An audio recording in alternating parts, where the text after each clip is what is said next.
नमस्कार विद्यार्थी मित्रांनो, ओएसिस करियर पॉईंटच्या यूट्यूब चॅनलमध्ये आपलं स्वागत आहे। या व्हिडिओमध्ये आपण पाहणार आहोत एमएच सेट परीक्षा पेपर क्रमांक 1 साठी अत्यंत महत्त्वाचं असणारं युनिट म्हणजे इन्फॉर्मेशन अँड कम्युनिकेशन टेक्नॉलॉजी, ज्याला आपण ICT किंवा माहिती व संदेशवहन तंत्रज्ञान असं म्हणतो। भाग 8 मध्ये आपण काही सराव प्रश्नावर चर्चा करणार आहोत। तर अधिक वेळ न घेता लगेच आपण प्रश्न पाहूयात। प्रश्न आहे, खालील घटकांची योग्य क्रमाने मांडणी करायची आहे। मेसेज, चॅनल, ट्रान्समिशन आणि रिसिव्हर। आता आपल्याला असं लॉजिक लागते की स्टार्टिंगला 1 नंबरला मेसेज येणार आहे आणि लास्टला रिसिव्हर येणार आहे। म्हणजे किती 1 2 3 4 म्हणजे हे 4 नंबरला रिसिव्हर येईल आणि 1 नंबरला मेसेज येईल। मग आता बघा, 1 नंबरला मेसेज असा पर्याय जर तुम्ही पाहिला तर फक्त बी मध्ये। मग आता आपल्याला लॉजिक बी लागतं की अगोदर मेसेज, मग तो मेसेज ट्रान्समिशन केला जाईल म्हणजे ट्रान्सफर केला जाईल कशाद्वारे? चॅनलद्वारे। म्हणजे 3 नंबरला येईल चॅनल आणि 4 नंबरला येईल रिसिव्हर। आता तुम्ही जर ट्रान्समिशन आणि चॅनलमध्ये कन्फ्यूज आहात, पण तसा पर्यायच नाही लक्षामध्ये की मेसेज नंतर म्हणजे जो एक नंबरला जो पर्याय आहे मेसेज नंतर चॅनल असा पर्यायच नाही की जो 1 नंबरला आहे नंतर 2 नंबर आहे। त्याच्यामुळं आपल्याला पर्याय बीचीच निवड करणार आहे, जरी तुम्ही चॅनल आणि ट्रान्समिशन म्हणजे कन्फ्यूज असाल तरी। म्हणजे ही कम्युनिकेशन प्रोसेस या तुम्हाला टप्प्याद्वारे दाखवलेली आहे। त्यानंतर ई कॉमर्स म्हणजे काय? कट मेथडनं जा। ई कॉमर्स म्हणजे इंटरनॅशनल व्यापार होईल का? नाही। इलेक्ट्रॉनिकचा व्यापार, फक्त इलेक्ट्रॉनिकचाच व्यापार होईल का? नाही, फसवा पर्याय। म्हणजेच ऑनलाईन खरेदी। मग पर्यायानं आपल्याला उत्तर काय मिळतं? पर्याय ये, ज्याला आपण ई कॉमर्स म्हणतो। त्यानंतर शासनाच्या DBT योजनेनुसार विद्यार्थ्यांची शिष्यवृत्ती व पुस्तकाची रक्कम अनुदान रोख रकमेत थेट त्यांच्या खात्यावर जमा होणारे DBT म्हणजे थोडक्यामध्ये अलीकडे शासनानं ज्या विद्यार्थ्यांच्या शिष्यवृत्त्या आहेत आणि इतर शैक्षणिक जी रक्कम आहे ती विद्यार्थ्यांच्या खात्यामध्ये ट्रान्सफर केल्या जाते, त्या प्रोसेसला DBT असं म्हणतात। आणि त्या DBTचा फुल फॉर्म आपल्याला विचारला आहे, तर DBTचा फुल फॉर्म आहे डायरेक्ट बेनिफिट ट्रान्सफर, म्हणजे पर्याय बी। त्यानंतर खालीलपैकी कोणते माध्यम एकापेक्षा अधिक ज्ञानेंद्रियांना चेतना देते? तक्ता। आता हे तक्ता हे शैक्षणिक साधन आहे, तर हे एकापेक्षा अधिक इथं जर पाहिलं आपण तक्त्यामध्ये, आपण समजा उदाहरणार्थ सायन्सचा तक्ता पाहतोय आणि आपण सजीव आणि निर्जीव फरक स्पष्ट करा हा तक्ता पाहतोय, तर हे आपल्या डोळ्यांना जास्तीत जास्त चेतना देईल, ठीक आहे, एका ज्ञानेंद्रियाला देईल। दूरदर्शनचं जर आपण इथं पाहिलं तर दूरदर्शन आपल्या डोळे आणि कान, ठीक आहे, डोळे आणि कान यांना आपल्याला चेतना देईल। रेडिओ कानाला चेतना देतो, फक्त आपण ऐकू शकतो। टेप रेकॉर्डर कानाने आपण ऐकू शकतो। मग एकापेक्षा अधिक ज्ञानेंद्रियांना चेतना कशातून मिळेल खालील पर्यायापैकी?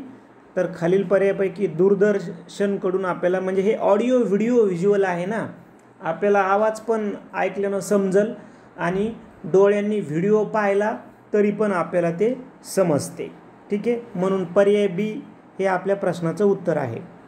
वेबसाईटवरील वेब पेजचा एकमेव पत्त्यास काय म्हणतात? कट मेथडनं जा। त्याला तर काही आपण ईमेल म्हणणार नाही, ब्राउझरही म्हणणार नाही, कारण आपल्याला माहिती आहे की ब्राउझर म्हणजे एक प्रकारचं सॉफ्टवेअर असतं की जे वापरकर्त्यांना इंटरनेटवर उपलब्ध असलेल्या ज्या वेबसाईट आहेत त्या आपल्याला वेबसाईट पाहता येतात। जसं आपण जे यूज करतो आपल्या मोबाईलमध्ये किंवा आपल्या लॅपटॉप आणि PC मध्ये गुगल क्रोम हे एक ब्राउझर आहे, किंवा इंटरनेट एक्सप्लोरर हे एक काय आहे? ब्राउझर आहे। HTTP काय आहे? ज्याला आपण हायपर टेक्स्ट ट्रान्सफर प्रोटोकॉल म्हणतो। याचा फुल फॉर्म पाठ करा, परंतु हे एक प्रकारचा प्रोटोकॉल आहे, म्हणजे इंटरनेटवर माहिती प्रसारित करण्यासाठी वापरला जाणारा एक प्रोटोकॉल आहे, ठीक आहे। म्हणजे हे पण कटला पर्यायानं आपल्याला उत्तर मिळतं URL हे वेबसाईटवरील वेब पेजच्या एकमेव पत्ता गणल्या जातो. पर्याय 1 हे उत्तर आहे. त्यानंतर पुढीलपैकी कोणते मेसेंजर ऑनलाईन चॅटिंग करता वापरले जाते? बिंग नाही, हे बिंग सर्च इंजिन आहे. IMO यस, IMO अलीकडं ऑडिओ व्हिडिओ कॉलिंग करता येतात, चॅटिंग करता येते, स्टिकर्स पाठवता येतात, त्याचबरोबर व्हिडिओ, ठीक आहे, ऑडिओ व्हिडिओ फाईल्स, PDF फाईलसुद्धा अलीकडे IMOच्या मार्फत पाठविले जाते. म्हणून उत्तर बीच आहे. कारण नॉर्टन 360 तर हे अँटीव्हायरस आहे, अँटीव्हायरस सॉफ्टवेअर आहे, आणि अल्टाविस्टा हे सर्च इंजिन आहे. म्हणून पर्याय बी हेच आपल्या प्रश्नाचं इथं उत्तर आहे. त्यानंतर खालीलपैकी कोणता कार्यक्रम हा अणुविद्युत विभाग, भारत सरकार आणि संयुक्त राष्ट्र विकास कार्यक्रम यांचा संयुक्त प्रकल्प आहे, जो भारतातील शैक्षणिक संशोधन समाजाला संगणक संभाषण प्रदान करण्यासाठी वापरला जातो? तर तो प्रोग्रॅम आहे अर्नेटचा फुल फॉर्म जरी आपण पाहिला, एज्युकेशनल रिसर्च अँड नेटवर्क असे त्याला म्हणतो. त्याच्यामध्ये काय आहे, म्हणजे शैक्षणिक संशोधन आणि समाजाला संगणक संभाषण प्रदान करण्यासाठी प्रोग्राम म्हणजे काय? याच्यामध्ये इंटरनेट कनेक्टिव्हिटीवर भर दिला जातो, डोमेन रजिस्ट्रेशनवर भर दिला जातो, आणि वेब होस्टिंगवर सुद्धा याच्यामध्ये काम पाहिलं जातं. हा ministry of electronics and information technology या भारत सरकारच्या मंत्रालयाअंतर्गत हा जो प्रोग्राम आहे तो सुरू केलेला आहे. त्यानंतर ChatGPT बाबत योग्य माहिती देणारे विधाने शोधायचे आहेत. हे एक कृत्रिम बुद्धिमत्ता साधन असून काही लोक याला दुसरे गुगल म्हणतात का? बरोबर आहे. ChatGPT हे OpenAI कंपनीने विकसित केले आहे, बरोबर आहे.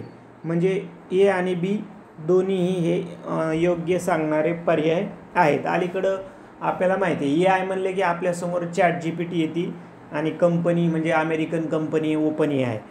अजून आपल्याला कम्युनिकेशनचा संदर्भ, ICTचा संदर्भ म्हणून हे जे चर्चित AI मॉडेल्स आहेत, जसं हा तर तुम्ही नोंद करून घेऊ शकता. चायनाचं सर्वात चर्चित AI मॉडेल आहे सध्या डीपसीक मॉडेल आहे. त्यानंतर एलॉन मस्कचं पण चर्चित मॉडेल आहे, एलॉन मस्कचं ग्रोक, हे पण तुम्ही त्याच्या नोंद करून घ्या, थोडीशी माहिती काढा ग्रोकबद्दल पण. आणि गुगलचं पण चर्चित मॉडेल आहे, बऱ्याचशा मोबाईलमध्ये ते आलेलं आहे, जेमिनी नावाचं. हे सर्व AI मॉडेल्स, त्यांच्या कंपन्या, त्यांचे फाउंडर्स हे थोडं बघून घ्या, आणि कोणते देश च्या संदर्भ आहे तो बघून घ्या. अशा पद्धतीचा एखादा प्रश्न ते आपल्याला क्रिएट करू शकतात. अशा पद्धतीनं अजून वेळ मिळाला आपल्याला तर अजून आपण या सिरीजचा संदर्भ घेऊन आपण पुढे ICTचे प्रश्न पाहूया. तत्पूर्वी आपण 15 जून 2025 रोजी जी सेट परीक्षा होणार आहे, या परीक्षेच्या संदर्भानं आपण एक सराव पेपर सिरीज घेत आहोत, ज्यामध्ये तुम्हाला 12 PDF पेपर व्हॉट्सअपला पाठवण्यात येईल. 12 पेपरची फीस असणार आहे 450 रुपये. तुम्हाला PDF पेपर, त्याचे आन्सर की आणि विश्लेषणाच्या व्हिडिओसुद्धा मिळणार आहे प्रत्येक पेपरचा. पेपर मराठी माध्यमातून असतील. कसं जॉईन करू शकता? 98 23 24 71 91 या नंबरवर तुम्ही फोनपे किंवा गुगल पे करू शकता. नाव येईल ओएसिस करिअर पॉईंट किंवा गणेश विश्वनाथ गुजर. पे केल्याच्या नंतर त्याचा स्क्रीनशॉट पाठवायचा आहे तुम्हाला याच नंबरला. तुम्ही जर हा व्हिडिओ पार एप्रिलच्या मध्यामध्ये किंवा एप्रिल एंडिंगला ऐकत आहात, तर झालेले जे हे डेटला म्हणजे जानेवारीमध्ये, फेब्रुवारीमध्ये हे सर्व पेपर तुम्हाला मिळून जातील. म्हणजे पे केल्याच्या नंतरच्या अगोदरच्या सर्व डेटचे लगेच तुम्हाला पेपर मिळतील, त्याच्या आन्सर की मिळतील, आणि विश्लेषणाचे व्हिडिओसुद्धा तुम्हाला लगेच मिळून जातील. पण त्या तारखेच्या पुढचे जे पेपर आहेत, जे काही 2-3 पेपर राहिलेत, ते मात्र तुम्हाला याच तारखेला मिळतील, याची नोंद घ्यायची आहे. ठीक आहे. व्हिडिओ आवडला तर लाईक करा, आपल्या मित्रांना शेअर करा व ओएसिस करिअर पॉईंटचं यूट्यूब चॅनल सबस्क्राईब करा. धन्यवाद.